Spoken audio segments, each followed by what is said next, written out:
시민이 언론의 인싸가 되는 그날까지 언론에서 시작합니다. 오늘 아주 특별한 날입니다. 시즌4의 마지막 방송 시작해보도록 하겠습니다. 먼저 M님부터 소개해 주시죠. 네, 언론노조 MBC 본부 본부장 이호찬입니다. 자, 해야 되구나. 네, 언론노조 KBS 본부장 박상현입니다. 네. 네, YTN 지부장 고한석입니다. 네, TBS 지부장 송지연입니다. 네. 네, 민원연 사무처장 신미희입니다. 네, 반갑습니다. 우리가 2주 만에 보인 것 같아요. 느낌은 어제 본 것 같은데 2주나 지났어요. 그리고 추석을 또 어떻게 보내셨는지 많은 분들이 궁금해하지 않을 것 같긴 하지만 그래도 말하고 싶으신 분, 뭔가 특별한 추석을 보냈다, 가족들에게 이런 이야기 들었다. 저는 우리 T님, 송지연 지부장님 페이스북에 올린 글 보고 제가 되게 눈물 흘렸거든요. 네. 되게 특별한, 정말 가족의 소중함, 네. 이거 많이 느끼셨을 것 같은데 어떠셨나요? 네, 맞습니다. 지금 제가 사실 되게 힘든 상황이었잖아요. 네. 그러니까 그런 모습을 보여주고 싶지 않아서 이번 추석에는 대전이 고향인데 대전으로 내려가지 않았고요. 그냥 집에 있으려고 했죠. 네. 네, 부모님한테 전화가 와서 힘든 거 없냐라고. 이제 엄마가 지연아 뭐 요즘 힘든 거 없어? 어떻게 할 거야? 이번 추석에 내려올 거야? 막 그러는데 갑자기 눈물이 막 나는 겁니다. 제가 원래 잘 안 우는데 뭐를 잘 울면서. 그래도 갑자기 다르죠. 맞아요. 눈물이 네. 막 터져 나오면서 네. 좀 힘들어 하니까 엄마가 되게 당황하더라고요. 네. 네. 왜냐면 그러면서 어쩔 줄 몰라 하시면서 그렇게 많이 힘들었냐 얘기하지 뭐 이렇게 하고 차라리 저희 집도 지금 물이 새고 있어요. 아래층이. 아, 지금 작가님이 사시는 네, 집이 저희 집에 네, 밑에 층이 집에 저희 때문에 이제 물이 새가지고 공사를 하는 상황이었단 네. 말이에요. 그러니까 회사도 어렵고 집안도 되게 네. 일이 터지고 이러다 보니까 제가 그때 좀 많이 힘들었나 봐요. 네. 그래서 엄마가 이제 뭐 물 새는데 너 얼마 드니? 막 그래서 제가 몇백 든다 그랬더니 그거 어떻게 하려고? 그래서 제가 적금을 깨려고 합니다. 이랬단 말이에요. 그랬더니 다음날 부모님께서 돈을 보내줬어요? 보내주셨더라고요. 와. 전액을요? 네? 전액을요? 꽤 큰 돈을 꽤 큰 보내주신 돈을 것 같아요. 보내주셨어요. 네. 와. 그래서 사실 되게 죄송했는데 진짜 한편으로 좀 안도했다고 해야 되나? 네. 정말 세상에 가족보다 더 큰 본인의 네. 편은 없는 것 같습니다. 우리 지부장님보다, 우리 송지연 지부장님보다 더 큰 이슈는 없으셨죠, 다들? 네, 없었고 네. 또 미담 있었잖아요, 미담. 미담이요? 뭐죠? TBS에 전해진 미담. 그 미담. 아 맞다. 사진 준비하셨나요? 엄청. 오인혜님의 모범 따라서 또 저희가 네. 사진 어떤 준비하셨나요? 거죠? 지난 금요일 날. 사진은 있어요. 아니 사진 없겠죠. 무슨 사진 지난번에 기억에 못 사진 나실 준비하라고 거야. 하셨어요? 아니요 그런 건 아닌데 그럼 어떻게 갑자기? 어떤 미담일까요? 갑자기 지금 M님께서 전화를 하신 거예요. M님께서? 네, 네. 그래서 좀 전해줄 게 있다고 하셔서 TBS에 직접 오셔가지고 네. TBS TBS 가깝잖아요, MBC에서. 네, 걸으면 네, 그렇죠. 오고요. 네. 오셔서 그 현금으로 네. 100만 원을 주고 가셨습니다. 투척. 네. 그걸 우와. 마치 뭐 제가 준 것 같지만 제가 드린 건 아니고 네. 우리 방송사 노조 협의회라는 곳에서. 게 있는데 거기서 제가 의장을 맡고 있어서 회의 전날 해갖고 TBS 좀 추석 때 투쟁하고 있는 사업장에 좀 지원을 하자 그래서. 그거 100만 원 누수에 해결하려고 했는데 지금 여기서 말하는 거는 공적으로 써야 되잖아요. 이게 미담을. 아하. 아니 그 근데 사갔던 레모나는 MBC 본부에서 지금 잘 먹고 있습니다, 진짜. 네, 제 훈훈합니다. 직무비 네. 김재경 간사님하고 두 분이 그 레모나 이렇게 하트로 생긴 거 있잖아요. 그 하트를 두 분이 이렇게 들고 찍은 거예요. 그래서 제가 어머 저렇게 예쁜 하트가 뭐지? 막 이랬는데 그게 T를 방문하셔서 TBS 방문하셔서 응원 전해주신. 네. 네. 크게 재미없는 얘기는 뭐 오늘이 마지막이니까 용서해드리도록 하겠습니다. 자, 오늘 언론아싸의 주제는 언론아싸 시즌4가 남긴 것입니다. 오늘까지 해서 총 49번의 49회. 예. 네, 언론아싸를 진행했었습니다.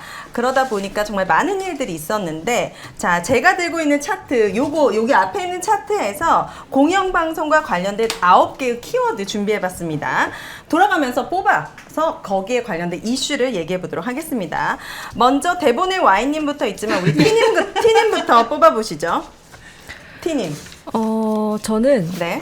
이거 뽑는 거 아니에요? 이거 상자? 아니, 이거. 이거부터 먼저. 네, 집중해주세요. 네. 네. 요거는 4번에 있어요. 네. 전 네, 찬반 투표 하겠습니다. 찬반 투표. 네.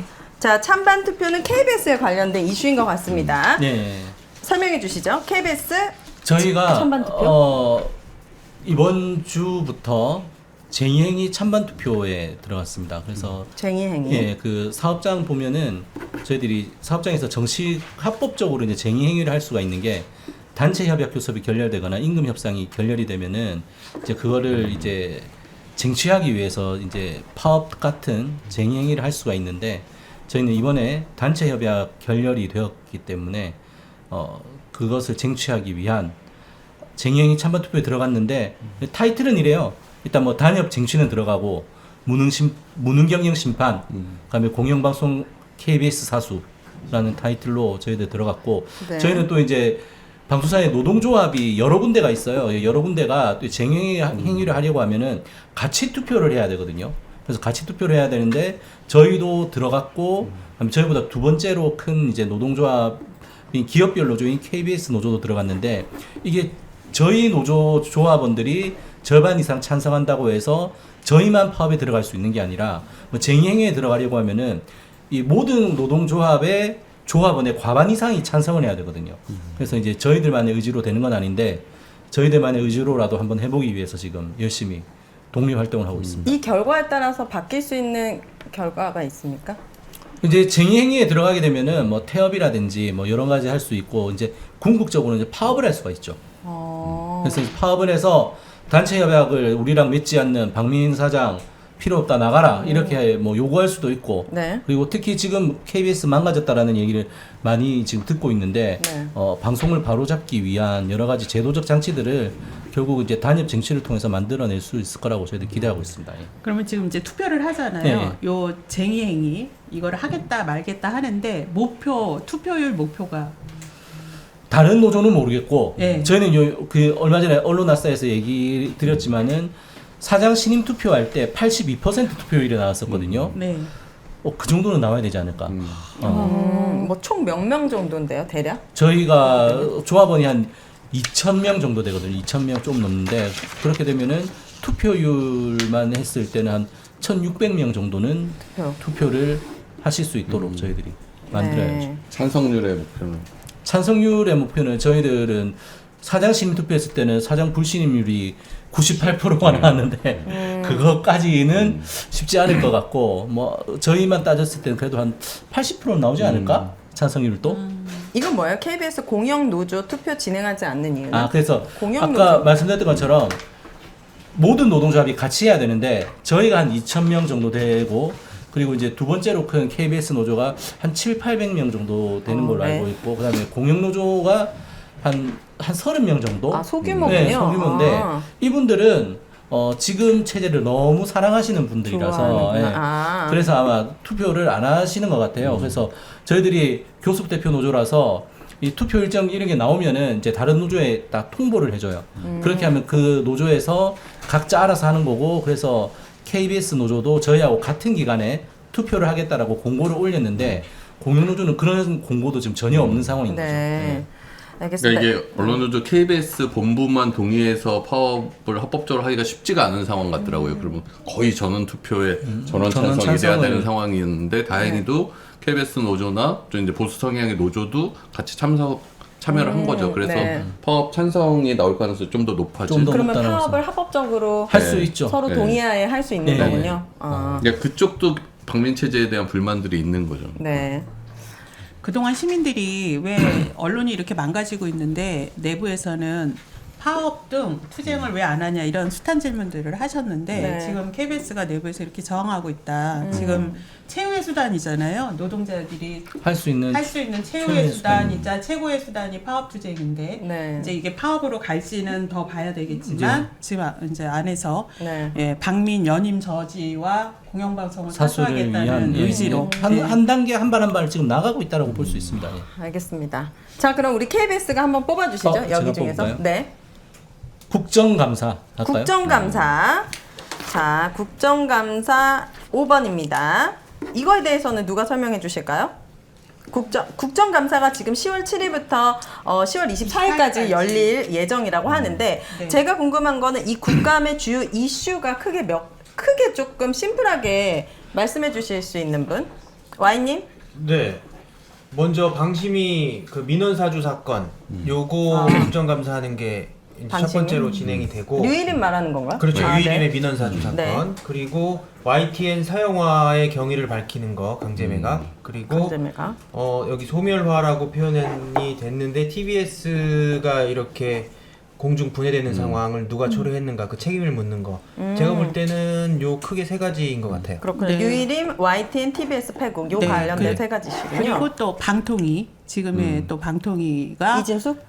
뭐 이진숙은 이제 지금 탈핵 네. 그 심판 심리에 들어갔기 때문에 그 동안에 방통위가 사실 그 탄압 수단으로 지금 전락됐잖아요. 그러니까 이제 방통위가 했던 주요한 위법적이고 불법적인 의결들과 지금도 또 일부 진행하고 있는 것에 대한 책임을 묻는 그런 게 되지 않을까 싶어요.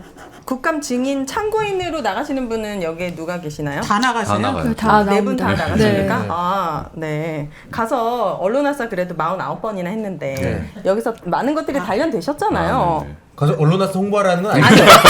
언론화사 시즌4가 종료되는데 네. 정말 그 국감이 쇼츠 재밌는 거 많이 나오잖아요. 네. 많은 국민들이 지금 실시간 100분밖에 안 보고 계시지만 국감을 많이 보실 거 아닙니까? 가셔서 실력 발휘하셔가지고 네. 시원하게 많은 좋은 발언들 잘 준비해 주시길 부탁드립니다. 윤혜님 저희가 지금 49회잖아요. 네. 그런데 우리 컴티님들이 무대에 오르는 경우 많잖아요. 네, 많죠. 네. 그리고 방송 나가는 경우도 많잖아요. 네. 그렇게 주요한 무대나 방송 나갈 때마다 제가 부탁하는 게 있어요.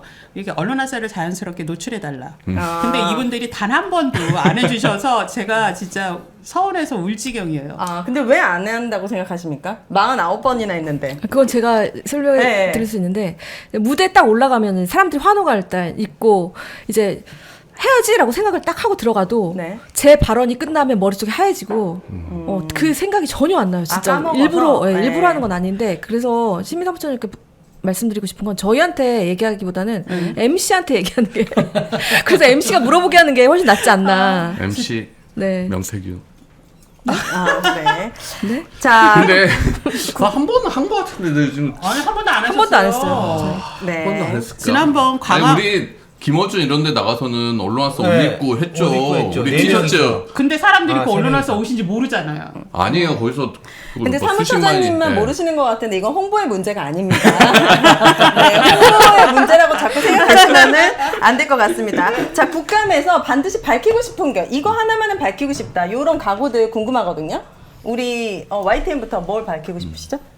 저는 가장 밝히고 싶은 게 지금은 사태가 많이 진행이 돼서 뭐 YTN의 공정방송 훼손이나 김백 사장 취임 경위 이런 것들이 이슈지만 사실은 진짜 핵심은 YTN이 강제 매각된 그 경위거든요. 이게 애초에 공기업들이 안 팔겠다고 했어요. 한전 KDN이나 마사에는 안 팔겠다고 했는데 팔라고 팔을 비틀은 거거든요. 그 누가 팔을 비틀었는지 그리고 그 과정에서 어떤 얘기들이 오고 갔는지 그런 것들이 가장 궁금하고 그래서 이번 국감에는 한전 KDN 사장이나 마사회 사장 그리고 그때 관여했던 사람들이 증인 내지는 참고인으로 나올 예정입니다. 근데 그들이 나와가지고 난 정말 팔기 싫었다라는 얘기를 솔직히 할 수 있을까요?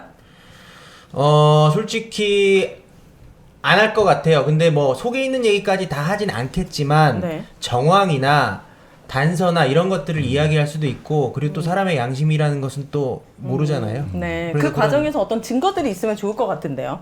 네, 그죠? 실제로 누구한테 전화를 받았다거나 뭐 어떤 압력을 받았다거나 뭐 이렇게 구체적으로 진술을 해주면 가장 좋고 그것이 아니더라도 이런 압박을 받았다라는 멘트만 나와도 네. 이것은 직권남용이나 이런 것으로 고발도 가능하고 나중에 검찰 수사로도 이어질 수 있죠. 네, 알겠습니다. 우리 일단 팀- 국감에서는 네. 증인이잖아요. 거기서 네. 거짓말하면 위증죄로 처벌받거든요. 그러니까 보통 묵비권 행사하잖아요. 그래서 그러니까요. 그런데 어쨌든 그 과정에서 여러 사람이 이야기하다 보면 새로운 진실이 드러날 수도 있죠. 네. 보안수 지부장님이 맹활약하시면. 제가요. 네. 네, 그렇죠. 네. 지금 연임하셔야 되니까요. 네. 자, 우리 TBS에서는 이것만은 꼭 밝히고 싶다. 저는 TBS가 폐국에 이르게 된 그 원인이 무엇일까? 우리가 편향적인 방송을 해서일까? 김어준의 뉴스 공장이라는 프로그램을 만들어서일까? 아닙니다. 이거는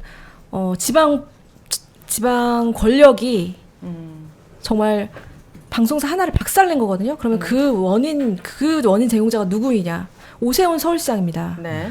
그걸 확실하게 하고 싶고요. 그 과정을 낱낱이 밝히고 싶고 그 다음에 이런 사태가 올 때까지 오세훈 서울시장이 굉장히 비겁했고 무책임했거든요. 그리고 과거 아무리 정권이 바뀌다 하더라도 행정 시스템이 사실 기존 박원순 서울시장 때 약속된 부분을 그러니까 방통위와 약속을 했던 서울시 안정적 지원을 근거로 해서 재허가를 내준 부분이 있잖아요. 그럼 그 부분을 유지시켜야 할 의무가 지금 현 오세훈 서울시장에도 있는데 그걸 방기한 거.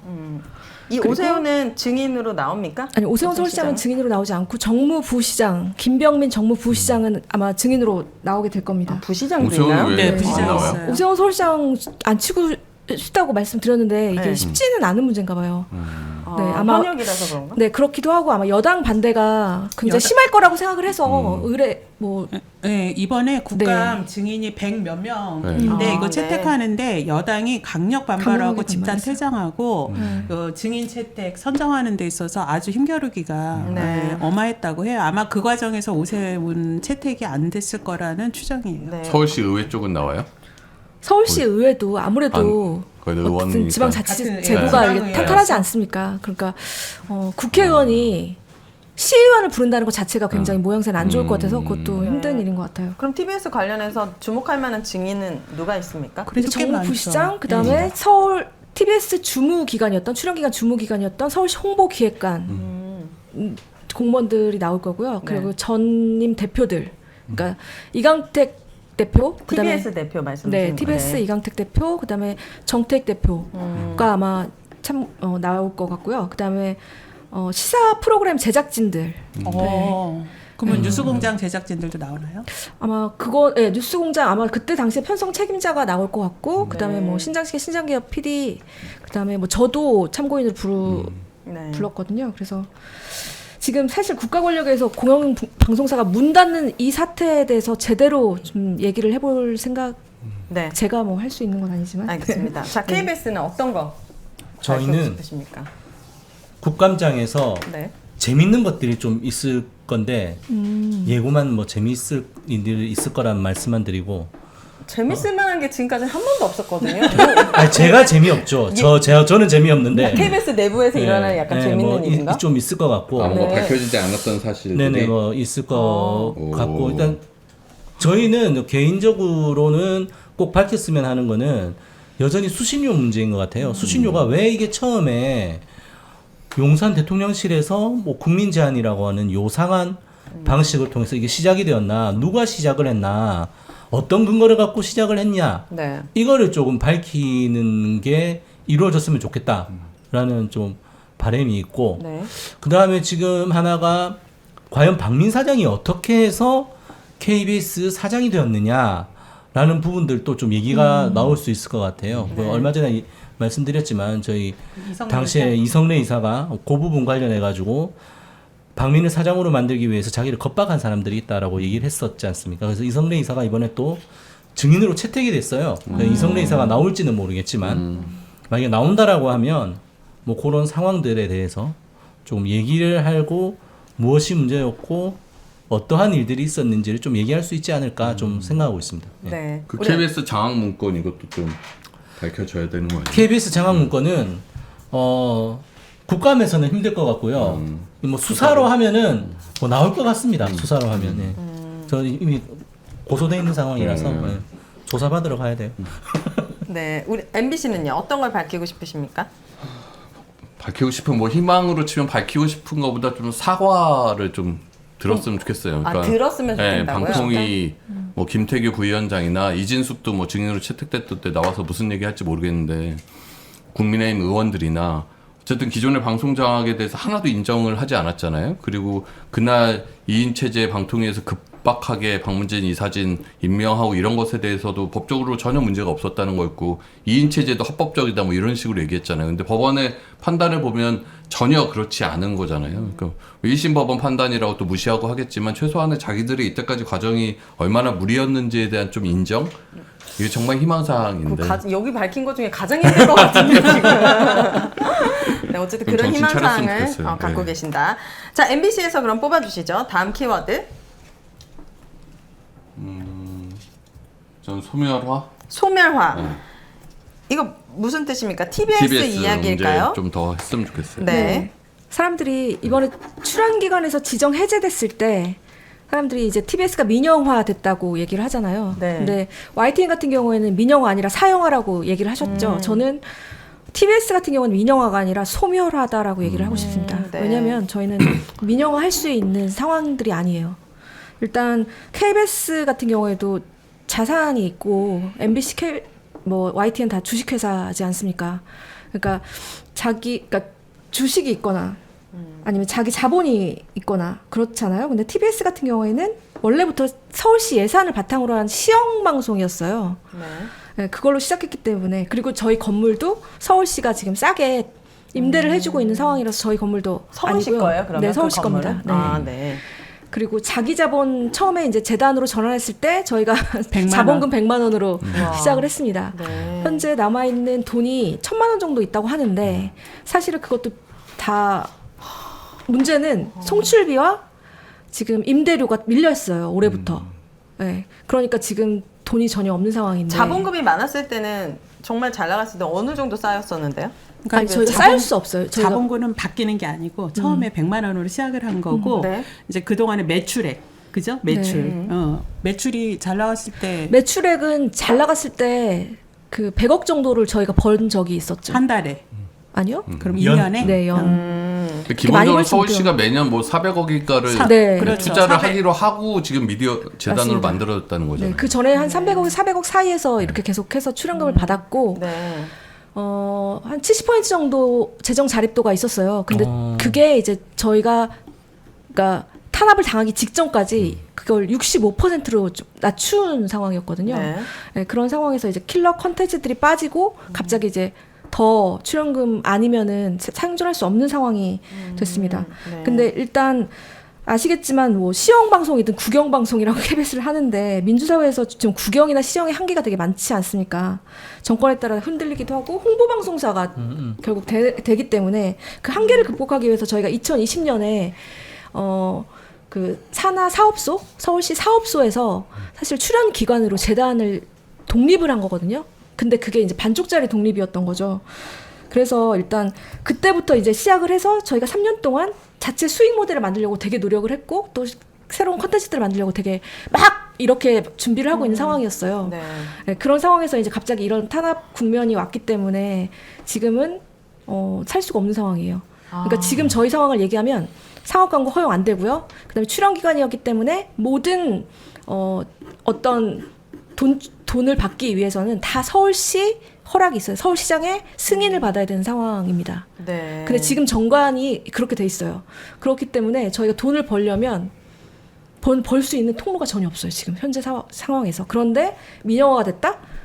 그건 민영화가 된 게 아닙니다. 그냥 고사시키는 거고요. 그건 결국 소멸화라고 저는 표현을 하고 싶습니다. 그렇네요. 네, 근데 오늘만 지금 해도 TBS 관련돼서 참 좀 안 좋은 소식들, 어처구니 없는 소식 계속 있었지 그러니까 않습니까? 지금 대목에서 제일 중요한 게 서울시가 3년 전에 서울시 산하조직, 서울시 하나의 부서에서 미디어 재단이라고 산하의 독립법인이자 산하의 출연 기관으로 독립을 할 때 이게 독립이 그냥 되는 게 아니라 방통위 승인을 받아야 돼요. 지상파 방송 사업자로 라디오 채널, 그다음에 그 후에 또 영어 채널 해서 채널하고 해서 3개, TV까지 3개의 방송을 운영을 하고 있는데 그때 서울시가 일종의 보증을 쓴 거예요, 방통위에. 네, 맞습니다. 우리가 TBS가 이렇게 독립법인으로 되면 우리가 조례를 만들어서 재정을 안정적으로 지원을 해서 공영방송으로 자리 잡도록 하고 이후에 점차 수익 모델을 개발을 해서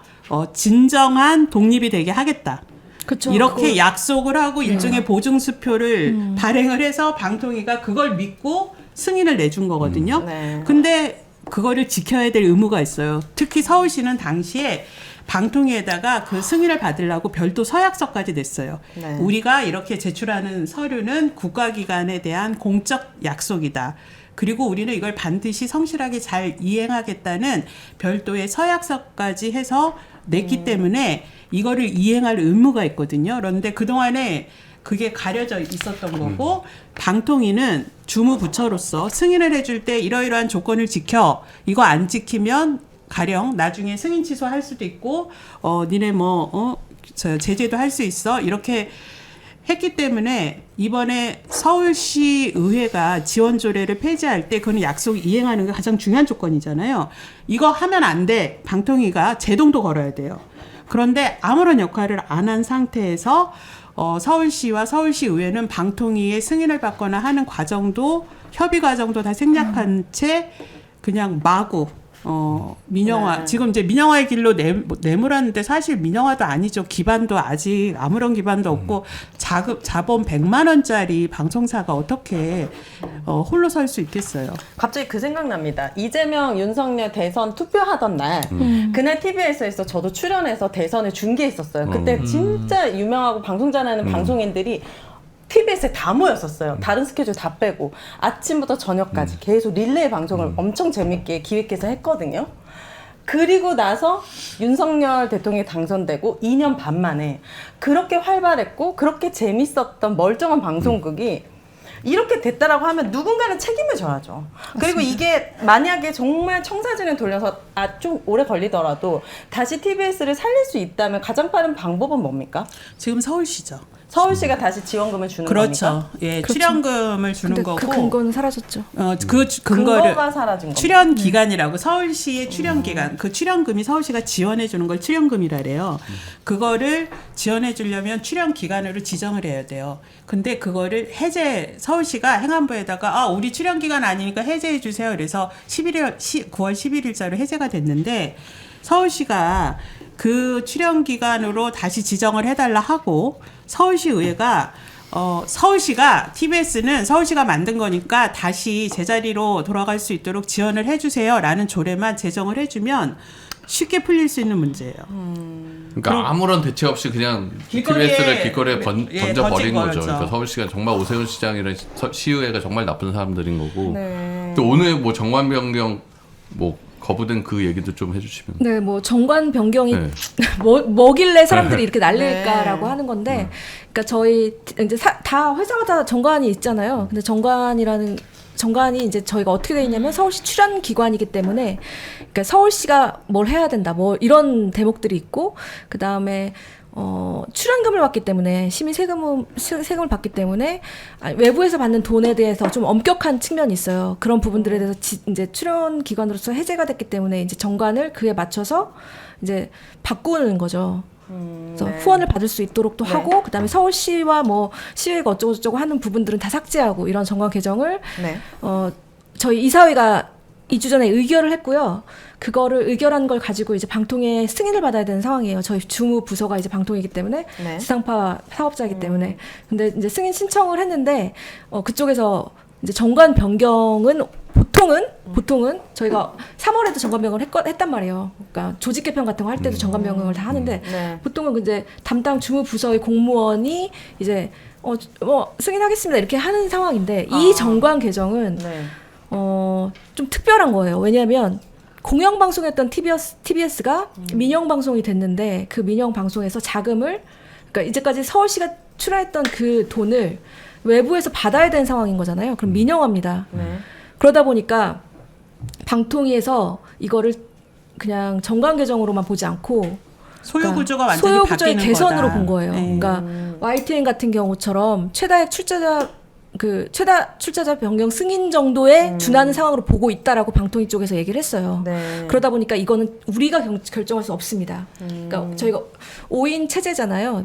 그 합의제 기구인데 네. 지금 그래서- 한 명의 네. 방통위 위원장 직무대행이 하고 있어서 네. 이렇게 중요한 사안을 결정할 수가 없죠. 왜냐하면 그동안 그런 거 2인 체제 위법적으로 결정하다가 탄핵 소추당했잖아요. 네. 그리고 지금은 한 명밖에 없기 때문에 아예 회의가 성립이 안 돼서 할 수도 없는 상황이에요.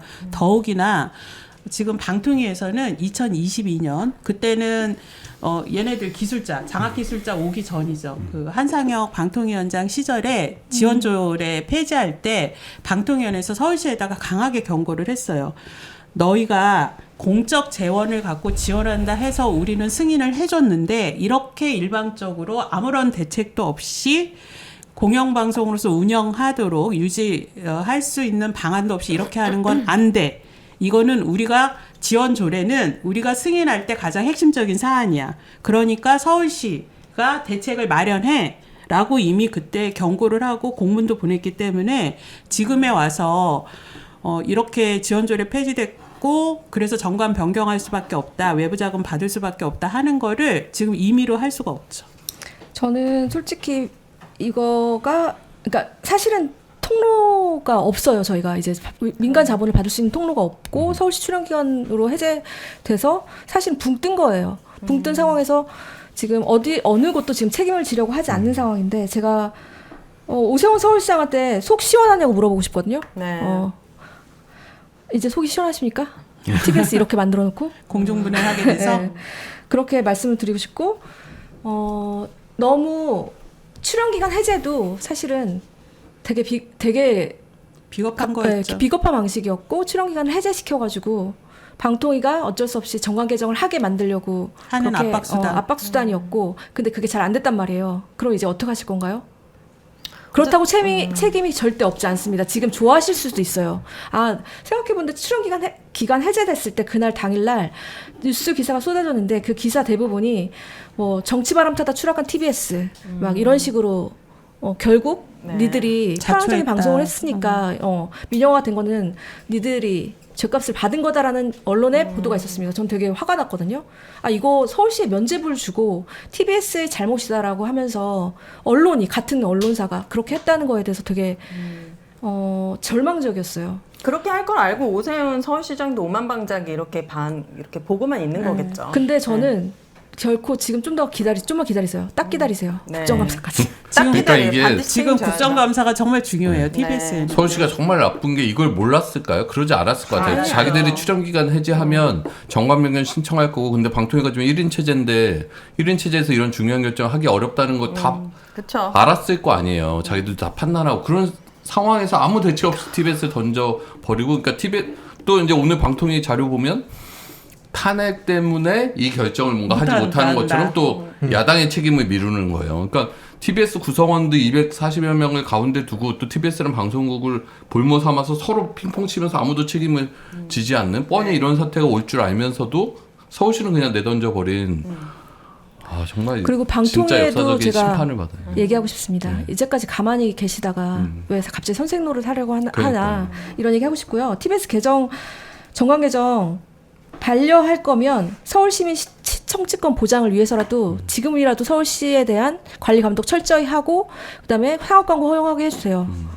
그렇죠. 네. 대안을 마련해. 대안을 마련해 주셔야죠. 그러니까 방통위가 철저하게 그 서울시가 의무를 다했는지 이행 제대로 했는지 점검하고 거기에 대한 책임 물어줘야 되고 서울시가 분명하게 약속했던 TBS가 독립적으로 운영되고 안정되게 할 수 있도록 하겠다는 거 책임지라고 대안 내라고 해야 되고요.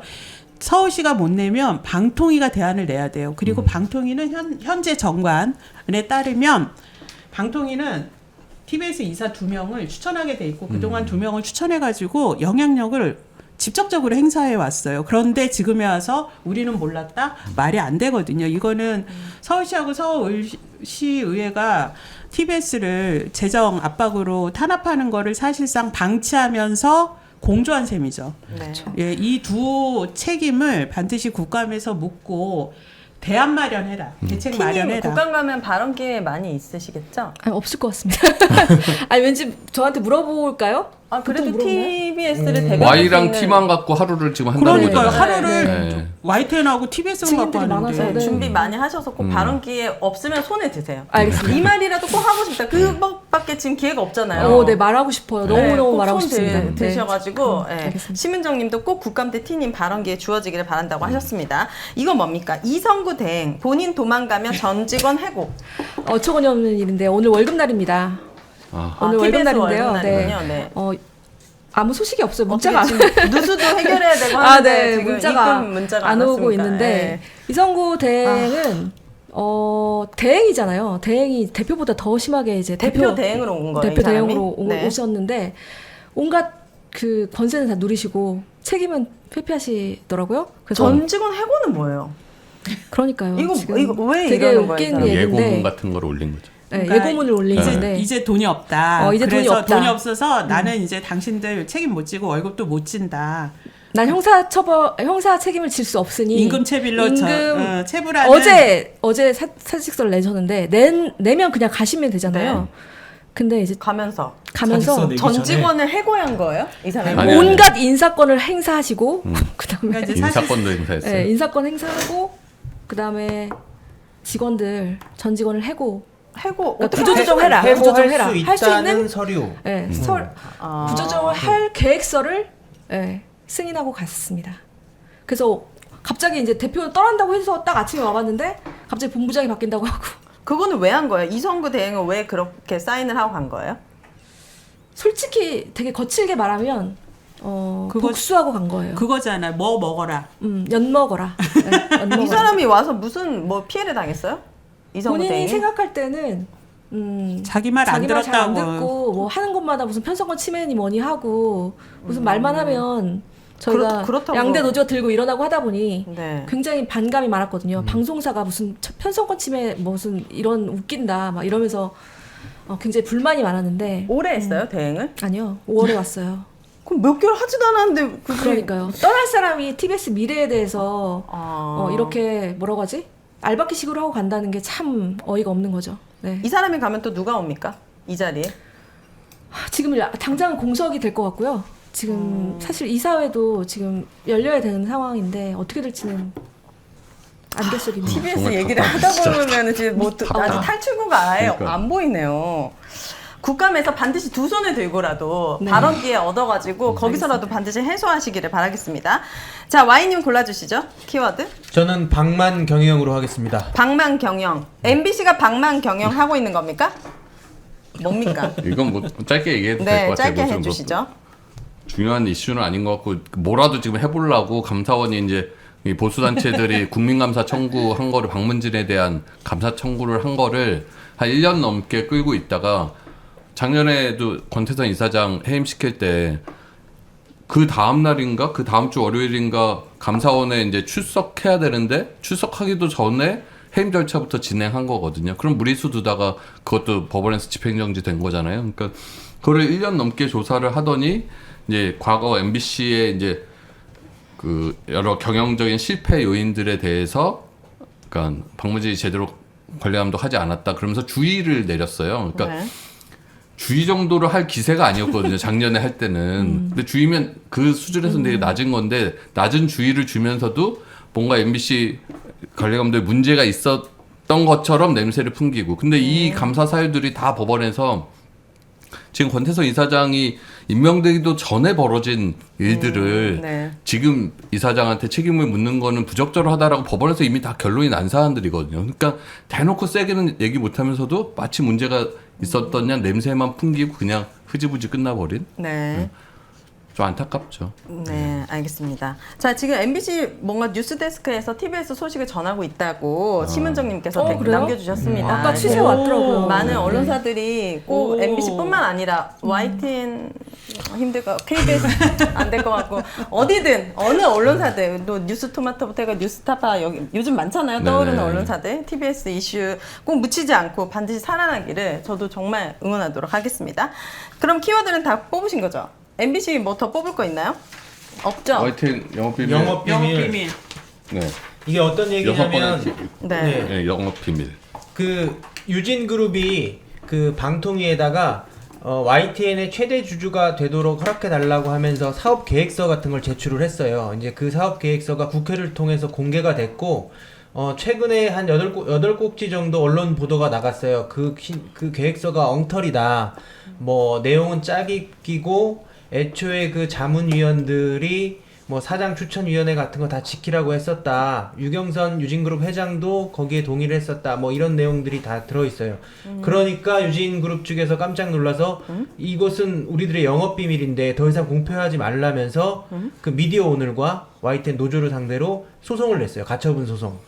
그게 부정경쟁방지법상 영업비밀에 해당한다면서 이게 무슨 영업 비밀이라는 거예요, 도대체? 그러니까 그게 영업비밀은 제가 볼 때는 없어요. 무슨 내용이냐면 그냥 앞으로 YTN을 잘 경영하겠다 그 내용이에요. 뭐 네. 공정하고 객관적이고 시청자들을 잘 생각해서 이런저런 프로그램도 만들겠다. 네. 이런 내용이라 영업 비밀이 아니거든요. 근데 아마 유진그룹 쪽에서는 더 어떤 자료를 갖고 있을지 아마 궁금했을 것 같기도 하고 그리고 계속해서 노조에서 기자회견도 하고 왜또 불길한데요? 기자회견도 하고 언론 보도도 나오고 하니까 특히나 그 유경선 회장을 직접적으로 거론하는 보도들이 많았거든요. 그러니까 대단히 불편했던 것 같아요. 네. 그래서 우리나라 3대 로펌 중에 하나인 화우를 써서 오늘 화우? 뭐 재판에서 PPT까지 하고 그랬다고 그러더라고요. 아, 이거 관련해 가지고요? 네, 아, 유경선 회장은 이번 국감 때 증인으로 나옵니까? 네, 나옵니다. 나와요? 네, 네. 아, 네. 그거 재밌겠네요. 보면 그때 미디어오늘 연속 보도 보면 그때 처음에 허가를 뭔가 받으려고 할 때는 기존의 노조와의 협약 이런 거 다 잘 지키겠다라고 뭔가 얘기를 해놓고 나중에 가면 말을 뒤엎는 그리고 오히려 방통위가 그걸 더 지적하는 안 지키도록 뭔가 몰아세우는 것 같이 그리고 뭐 자문위원들이 그렇죠. 다 네. 그런 거 필요하다라고 했는데 그런 거는 또 외부로 공표 안 하고 결국에는 사장을 바꾸려고 이러는 거거든요. 네. MBC도 그렇고 KBS도 그렇고 다 사장 바꾸려고 그러는 건데 YTN에는 어떤 제도가 있었냐면 사장 추천위원회라고 시청자들과 노조와 뭐 대주주들이 모여서 사장 후보들을 검증하는 그런 시스템이 있었어요. 그런 거를 아예 무시해버리고 유진그룹이 김백이라는 사람을 사장으로 내리꽂은 거죠. 근데 방통위 심사 과정에서는 그 사추위를 반드시 지켜야 된다는 내용이 나와요. 자문위원들도 지키라고 권고를 하고 유경선 회장조차 YTN 구성원들과 맺은 좋은 협약이다, 공정한 협약이다라고 평가까지 해요. 그런데 정작 매각이 되고 나서는 하나도 지키지 않았죠. 그러니까 사기친 거죠.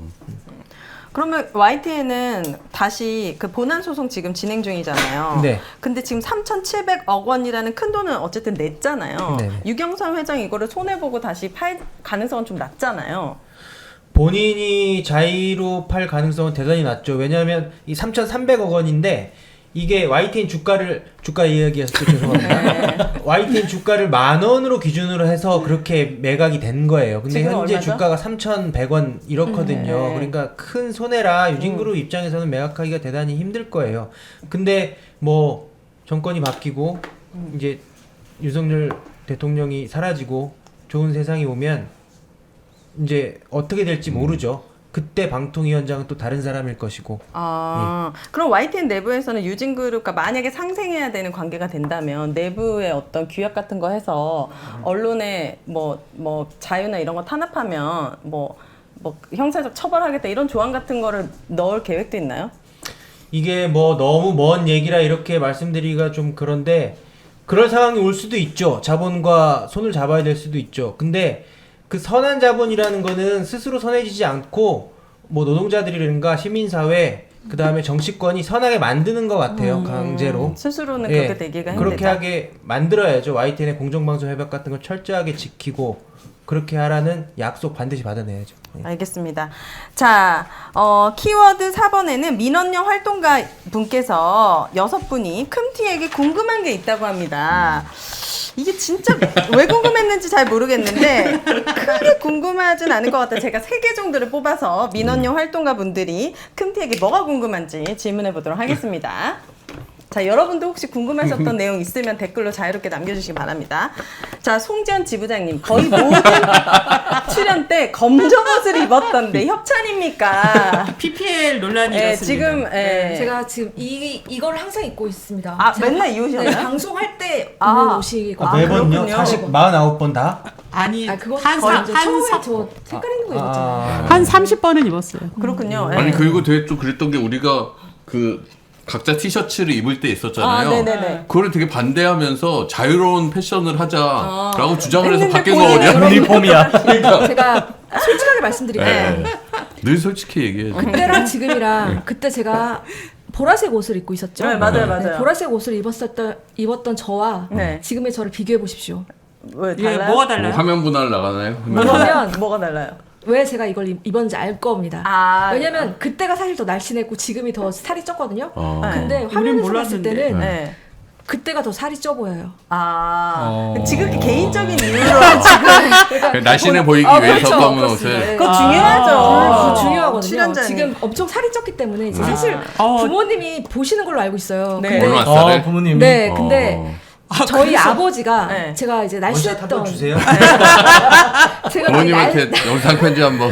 날씬했던 그 모습을 네. 너무 좋아하시는데 지금 그럼 갑자기 이렇게 살이 쪄서 너 무슨 일 있는 거니라고 걱정을 하시게 된 계기도 있군요. 걱정보다는 좀 오히려 책망을 좀 많이 책망 하는 화가 거예요. 많이 그럼 나셨어요. 또 울어요. 그럼 또. 네, 그래서 협찬은 아니라는 거죠, 결론적으로. 그쵸, 협찬은 아닙니다. 알겠습니다. 날씬해 부모님을 보이기 위해서. 위해서. 네, 네. 부모님을 위해서. 자, 두 번째 질문입니다. 너무 재밌어. 투쟁이 성공적으로 끝난다면 본업에서 하고 싶은 일은 무엇인가요? 성공적으로 끝난다면. 저는 예전에 하던 그 다큐멘터리 만드는 거 진짜 하고 싶어요. 다시, 네. 특히 저는 그 노조 오기 전에 그 미얀마에 갔다 왔었는데 그 지금 군부랑 내전 상태거든요. 그래서 다시 가서 이제 그 사람들 살아 있는지 꼭 한번 만나보고. 네. 나머지 두 분은? 왜 두 분이에요? 세 분? 세 분은? 네. 없어요? 우리 팀? 아니 저는 뭐 기자 일을 하다가 왔으니까 사실 다시 돌아가서 보도국에서 기자 일을 하고 싶어요. 특파원 이런 것도 해보셨나요? 특파원 못 해봤잖아요. 그럼 그런 거 어떻게 원하세요? 이미 끝난 것 같아요. 그거는 이제 시기가 좀 지난 것 아, 같아요. 그 나이 먹으면 모르죠. 안 되는 뭐 거예요? 알 수 없지만 하여튼 나이에 제한이 있어요? 나이 제한은 없어요. 예. 그럼 뭐 영어 공부부터 해야 되니까. 네, 쉽지가 의지가 않고. 없으시군요. 네, 알겠습니다. 이수초등학교 장학생. 우리 KBS는 너무 쉽게 끝났네. 저도 뭐 그 끝나면 이제 현업에 돌아가면은 이제 기사를 쓰다 왔으니까는 해야 되는데 저는 이제 근무를 이제 창원에서 지역에서 하다 왔으니까 네. 그래도 한번 기자로 시작을 했으면 네. 내려와서 기사를 써서 네. 도지사는 한번 날려봐야 되지 오, 않겠나. 도지사. 그러니까 경남도지사. 경남도지. 그러면 지금 뭐 하는 깜짝 놀라겠는데. 경남도지사. 뭐가 될지 정치에 지금 꿈이 있으신 거예요? 아니, 정치의 꿈이 있는 게 아니라 도지사. 기사로 기사로 기사로 도지사를 아, 도지사를 아니고 날수 그 자리를 있는 가신다는 게 아니라? 아니고 기사로 경남도지사. 기사로 날리고 도지사를 간다 이래. 저는 명태균 씨한테 가라고 얘기하려고 했는데. 경남도지사 그런데 이제 관련된, 이런 네. 얘기를 하면은 저 이제 와이프도 이제 같은 일을 하고 있는 사람이다 보니까 기자분이에요? 그러니까 이런 얘기를 하면 네.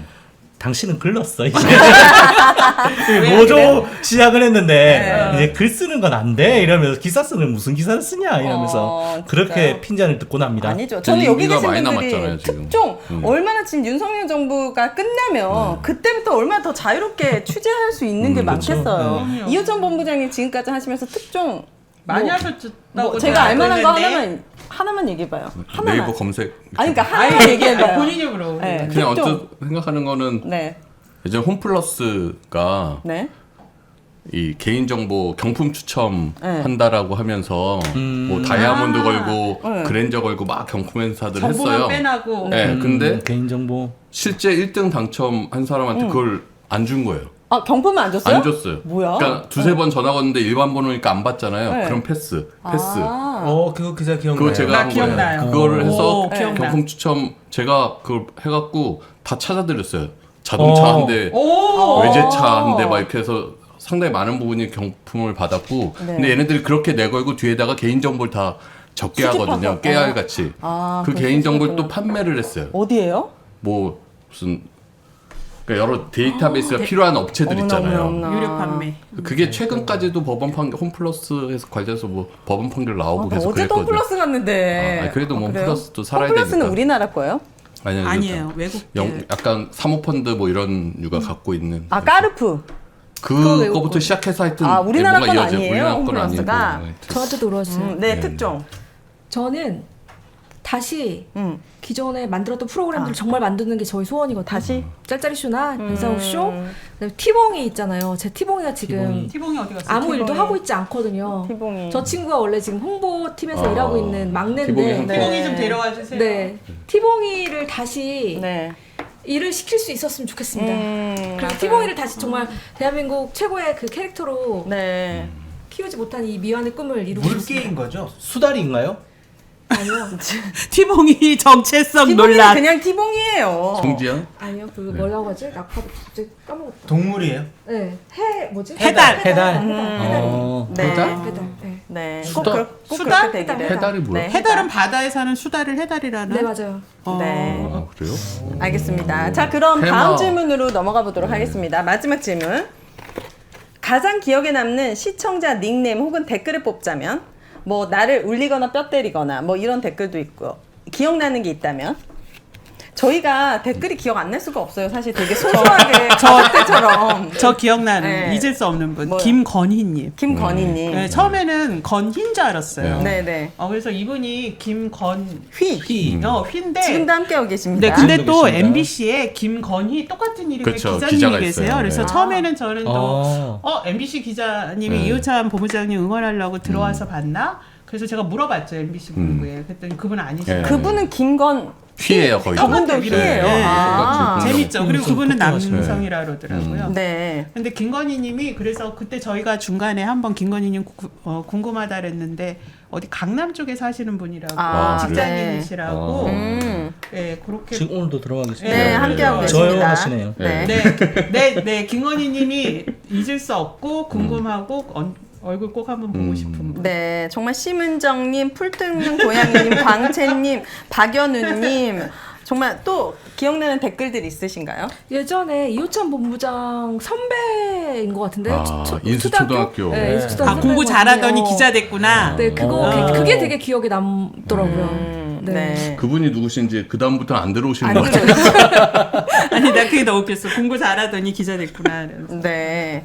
또 나머지 두 분은 기억나는 댓글이나 내용 아니 있으셨습니까? 저는 심은정님이 언젠가부터 이호찬 본부장 딴 데 가서 언론 와서 소개 안 한다 이야기를 제가 기억에는 장인수 TV인가 저널리스트 거기서 나갔을 때 그때 들어오셔서 쫓아다니면서 그걸 보고 얘기를 하신 건지 네. 하여튼 그 얘기를 하는데 계속 이게 신경이 맴돌으시죠.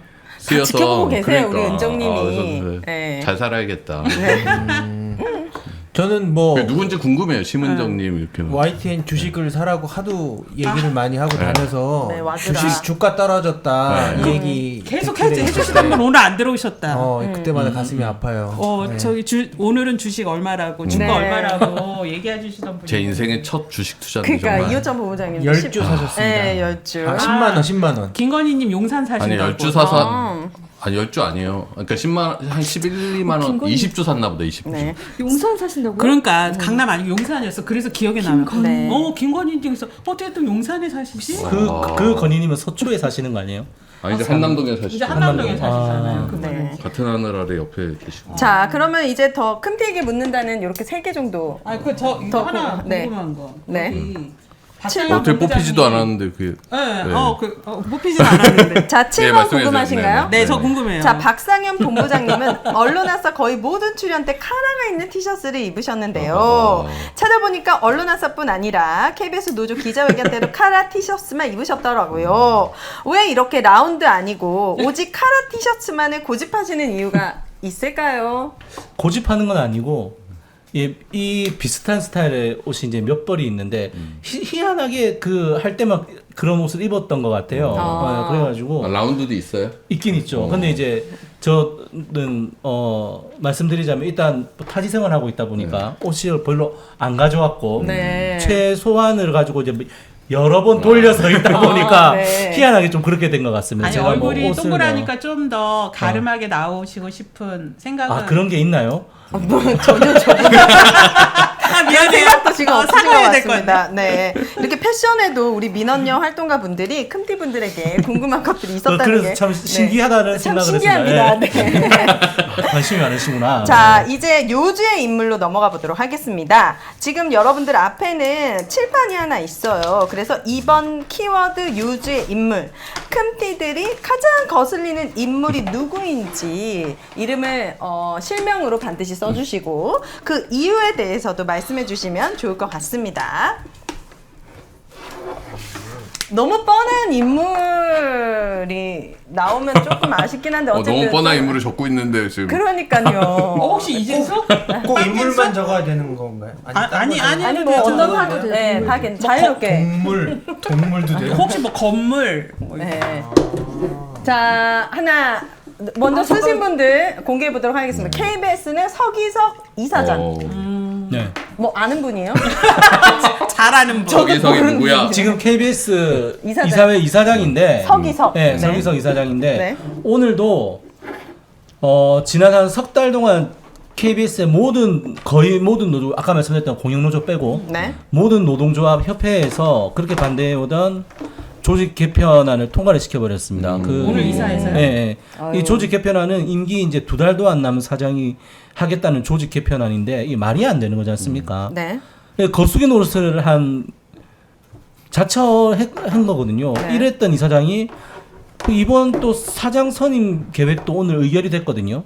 그래서 10월 4일까지 원서 접수해서 10월 23일이면은 최종 후보자가 결정이 되는데 네. 이런 거수기 노릇을 한 이 사장이 정말 KBS의 미래를 책임질 수 있는 사장을 제대로 뽑을 수 있을까? 정말 거슬립니다.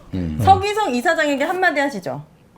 이분이 헌법재판관을 하셨어요. 진짜요? 네, 헌법재판관을 하셨고 저희 조합하고도 좀 인연이 있는 게 단협쟁취 투쟁을 이제 2008년인가 했을 때 고등법원 판사로서 우리 손을 들어주셨던 분이에요. 오, 진짜요? 네, 그것도 인연이 있어요.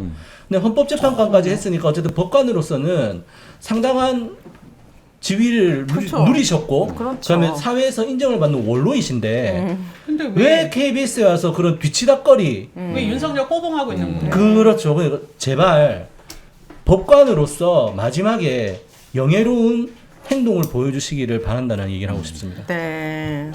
진짜 권력 권력이 맛이 뭐 어떤 건지 어떤 정말 그 가지면 가질수록 더 가지고 싶은 건가 그런 맛있나 건가 봐요. 봐요. 알겠습니다. 자, 우리 MBC는 뻔합니다. 빵빙수. 빵빙수 이진숙을 적어주셨네요. 뭐 하나 싶었더니 뭐 하겠어요? 엊그제 뉴스에 나오더라고요. 뭐예요? 이진숙 씨. 인숙 씨 요즘 뭐예요? 네, 보여주세요. 영상 만들어 놓은 게 있다고. 아, 이진숙 씨가 네. 지금도 쉬지 않고 활약을 하고 있더라고요. 네. 네, 뭐 야당 의원들에 맞서서 제가 할 수 있는 최소한의 것을 했는데도 그렇게 시민들이 저런 활동도 국민들이 못하게 응원을 해야 해주셨지 돼. 않나. 김건희 여사의 공천 개입 의혹이 불거진 당일 한 유튜브 방송에선 김 여사를 유튜브 진짜 감싸며 좋아해. 역공을 그 우익 폈습니다. 유튜브 그죠? 지금 김건희 여사 같은 경우도 저는 이런 생각이 듭니다.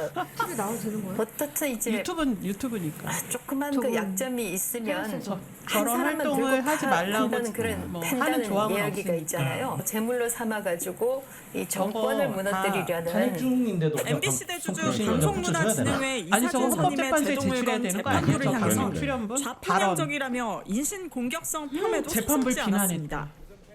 그러니까 제가 이 방송에서도 봤는데 이분이 뭐 국제인권법 연구회 소속이다. 여러 가지 말하자면 그 좌편향적인 의견을 많이 밝힌 분이다. 이렇게 이제 얘기를 많이 듣기도 했는데. 그러니까 저게 하늘 아직도 무서운 정신을 게 전혀 없네. 못 차리는 것 같고 시민들이 지지를 한다는 거잖아요, 자기를. 그럼 도대체 이진숙이 시민? 바라보는 시민 국민은 정말 누군가? 진짜 전체 국민에서 지금 대통령 지지율 20% 나오면 그 20%만 바라보고 저러다?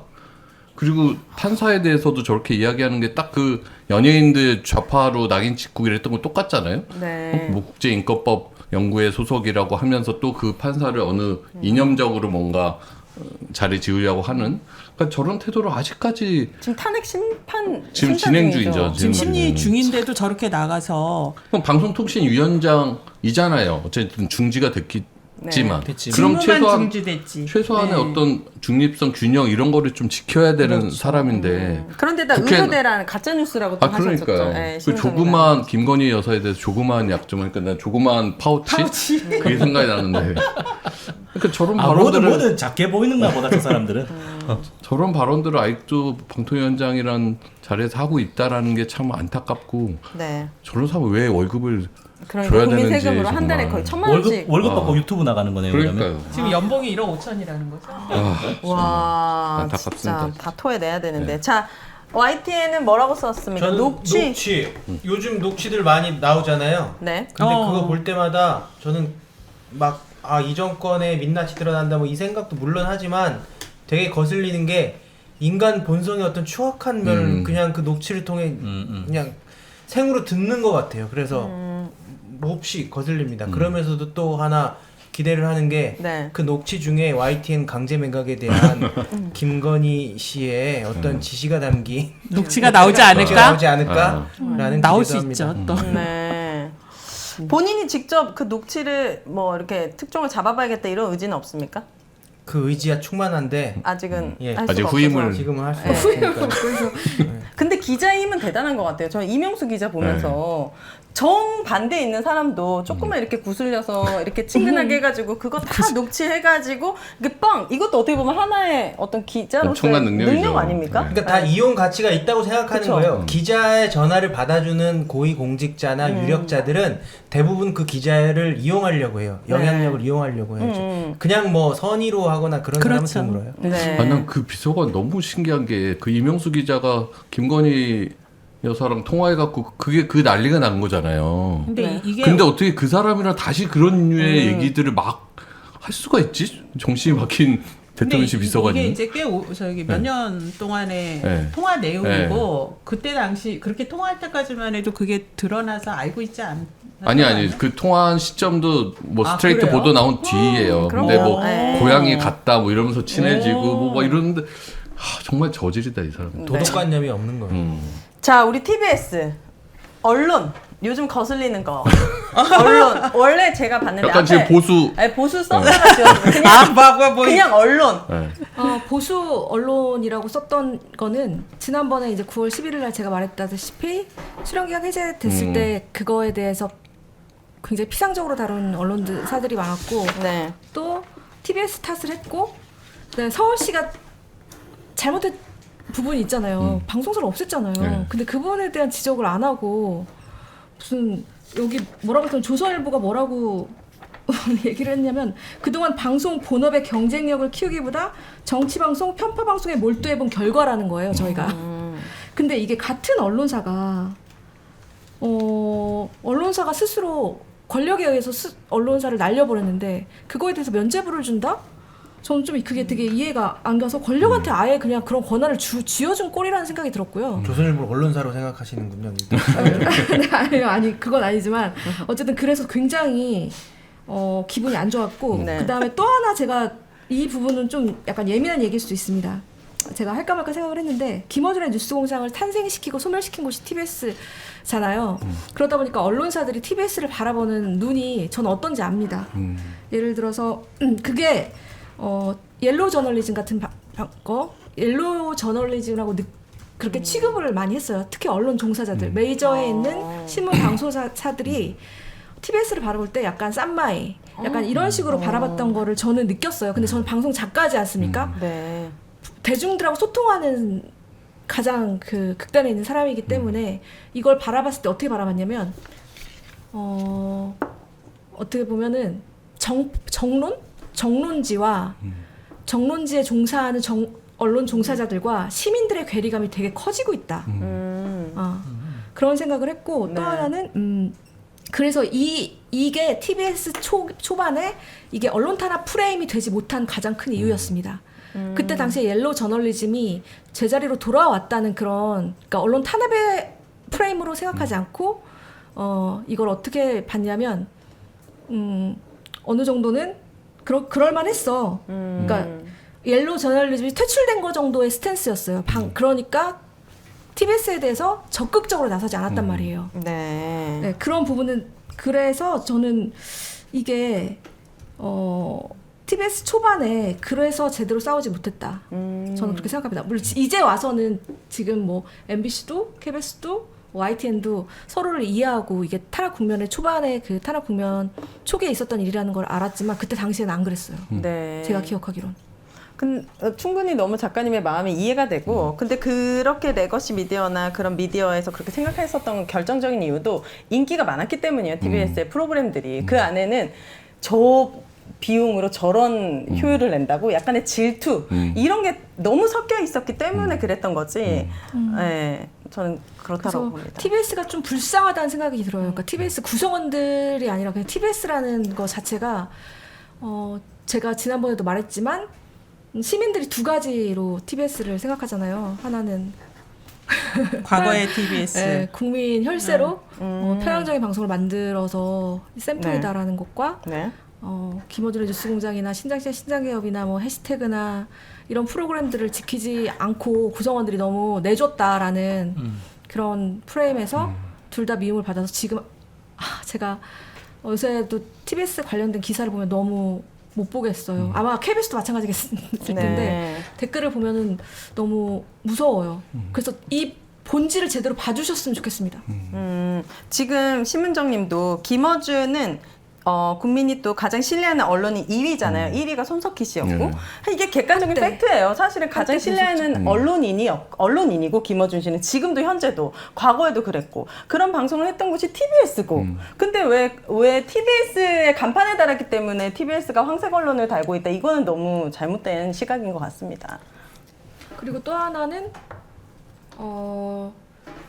제가 사실 지금 이 타락 국면에서 김어준의 뉴스공장과 김어준을 얘기하지 않고는 이 사안을 제대로 얘기할 수 없습니다. 네. 근데 이게 마치 금기어예요. 저희 내부에서도 그렇고 외부에서도 그렇고 김어준을 얘기한다는 것 자체가 굉장히 예민한 문제인 거예요. 그러니까 이 사실을 그대로 있는 그대로 제가 느끼는 걸 증언하고 싶은데 되게 눈치가 보이는 거예요. 네, 그런 부분들이 있어요. 네. 네. 그런 게 너무 저는 안타까워요. 네. 뭐 말씀하셨듯이 어쨌든 사람들한테 인정받는 거잖아요. 김어준의 뉴스공장에 인정받았고 시청률도 1위를 달렸고 거기에 대해서 TBS 구성원들이 좀 더 자신감을 가졌어야 되는 거 아닌가. 이게 뭐 뒤늦게 뭐 평가를 한다라고 자신감을 하더라도. 안 주시는 분이 계속 계셔가지고. 그러니까 그거는 근데 내부 구성원들부터 네. 그 정도의 1위 프로그램이 있었다는 거는 그 정도의 국민들이 인정한다라는 그럼요. 건데 그거 자체를 그냥 편향이라는 단어로 그렇게 가면서부터 이게 싸움이 쉽지는 않았던 거 아닌가 생각이 들어서. 네. 네. 네. 하고 싶은 말 오늘 다 한 것 같습니다. 좋습니다. 오늘 이렇게 많이 우리 TBS 송지연 지부장님이 핸드폰에 써오셨어요. 오늘 하고 싶은 말씀을. 마지막 방송이지 않습니까? 네, 그래서 정말 원 없이 말씀해 주신 것 같습니다. 시즌 5도 우리 아, 5도 네. 있어요. 그런가요? 네. 네. 자, 결정적인 장면 키워드로 넘어가 보도록 하겠습니다. 큰피가 뽑은 언론아싸 시즌4까지 왔을 때 결정적인 장면은 뭐가 있는지 각자 말씀해 주시죠. 나 이 얘기하면 자꾸 웃음 나와. 네. 무슨 폭탄발. 아니 제가 우리 막 결정적인 장면 뭐가 있을까 제가 생각을 했는데 네. 우리 뭐 정말 중요한 이슈 막 뜨거운 이슈 이런 거 엄청 많이 다뤘거든요. 네. 그랬는데 저희가 지지난해 방송 지난주 아닌 지난주인가요? 지난주 추석이어서 지난주. 쉬었으니까 네, 2주 추석 전에. 전. 2주 2주 전에. 우리 송지연 지부장님이 이번 추석 연휴에는 집에 그러니까 부모님 댁에 안 내려가고 집에 있을 거다. 네. 이불 밖은 위험하다. 이 얘기 하셨는데 우리 이호찬 부부장님이 그 밈을 잘 모르셔가지고 네. 그럼 밈도 아니거든요. 근데. 네. 그래서 이불을 바꾸면 왜 위험해요? 이렇게 네. 했는데 제가 그때도 너무 웃음이 터져서 여기서 웃었는데 제가 막 이제 다른 데 가서 행사나 이런 네. 회의를 하다가 특히 또 생각나요, 그게? 갑자기 생각나가지고 웃음을 주체를 못해가지고 네. 엄청 되게 엄중한 데인데 제가 너무 그게 생각이 나는 거예요. 이불을 그래서 바꾸셨습니까? 그 정도면 위험하니까 이불을 바꿔야지. 저 그래서 베개 바꿨어요. 아, 베개를 바꿨다. 네, 그래서 어제 새로 산 베개가 왔어요. 그래서 제가 그 베개를 포장하면서 이불을 바꿔야 돼. 네, 알겠습니다. 자, 송지연 지부장님은? 저는 뭐니 해도 항상 저희 TBS가 이슈가 MBC 막 터지고 뭐 YTN 맞아. 터지고 그랬잖아요. TBS는 늘 위기였기 때문에 사실 딱히 이슈라고 할 수가 없었어요. 메인 이슈로. 네, 메인 이슈로 한 적이 뒤에 많지 밀려 않죠. 있었는데 34회에서 TBS를 단독으로 하지 않았습니까? 그리고 그때 당시에 이제 김현 의원이 나와서 TBS 얘기만 했는데 그때가 저희 되게 좋았었어요. 그때 당시에. 네. 그때도 하고 싶은 조회수도 얘기 다 하셨다 그때 그랬잖아. 하고 싶은 얘기 근데 했고 또 쌓였잖아요. 또 쌓였어요. 늘 있습니다.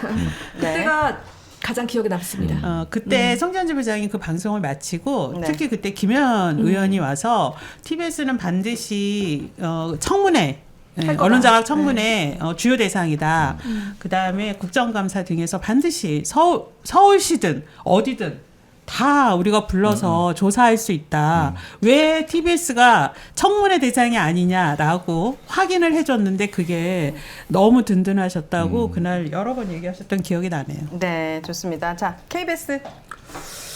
저는 언론아싸의 동시 접속자 수를 굉장히 떨어뜨렸던 이진숙 청문회 또 이제 기억이 나고, 그거는 뭐 저희들 뭐 언론사는 언론사지만은 정말 이 정권에서 언론을 좌지우지하는 결정을 내릴 수 있는 사람들이 어떤 생각을 갖고 있다라는 거를 정말 적나라하게 보여줬다라는 측면에 있어서 그 부분이 조금 결정적인 장면이 있지 않았나라는 생각도 들고, 뭐 하나 또 더 얘기하자라고 하면 어쨌든 MBC 박문진 이사 교체가 이제 집행 정지가 됐던 거, 박선아 이사님 나오셔가지고 네.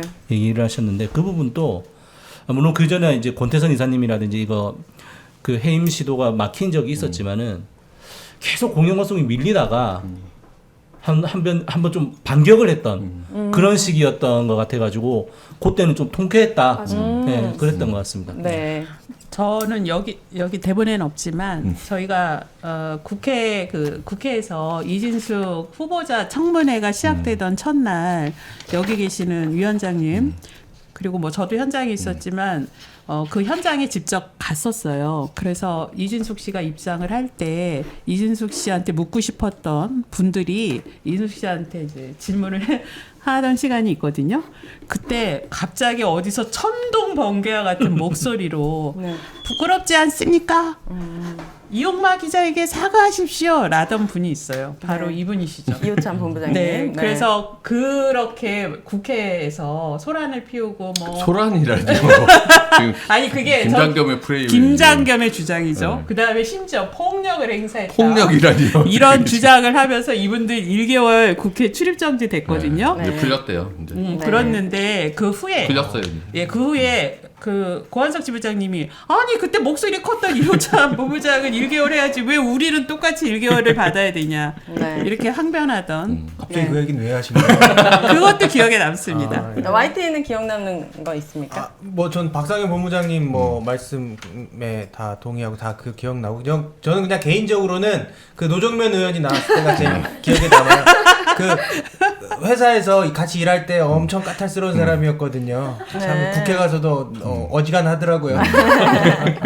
네. 아 국회 가서도 어지간해요? 네. 네. 아 그 이진숙 청문회 때 네. 그 활약하던 모습. 아, 저는 그때 안 나왔었어요. 그때 네. 출연 안 하고 네. 그래서 나중에 봤는데 옆에서 노정면 의원이 말할 때마다 고한석 지부장님이 제가 노정면 그 의원을 보는 게 아니라 계속 고한석 와인집을 의원. 갔어요. 와인님. 왜요? 걱정돼서? 아니요, 그게 아니라 그냥 계속 되게 당황해하고 좀 되게 뻘쭘해하고 그런 모습이 되게 좀 네. 재밌더라고요. 재밌었군요. 근데 부러워하셨잖아요. 그때 든든하시고. 든든해 보여서 되게 부럽기도 했습니다. MBC는 기억에 남는 거 있습니까? 오일리님. 오! 야, 배워야 돼, 이렇게 배워야 돼. 우리 배워야 돼. 배워야 우리는. 돼. 야, 우리 아, 진짜? 권해편연지 첫 우리 콘서트 할 때 수요일 날이었나요? 그게 지금 헷갈리는데. 네. 그래도 언론 아싸로 중계했었잖아요. 네. 그때 오윤혜님이 노래하셨을 때 아, 네. 오, 야. 오윤혜님이 진짜. 가수구나. 그리고 네. 큰일 하실 거야. 처음에 선곡을 하셨다가 그걸 바꾸셨어요.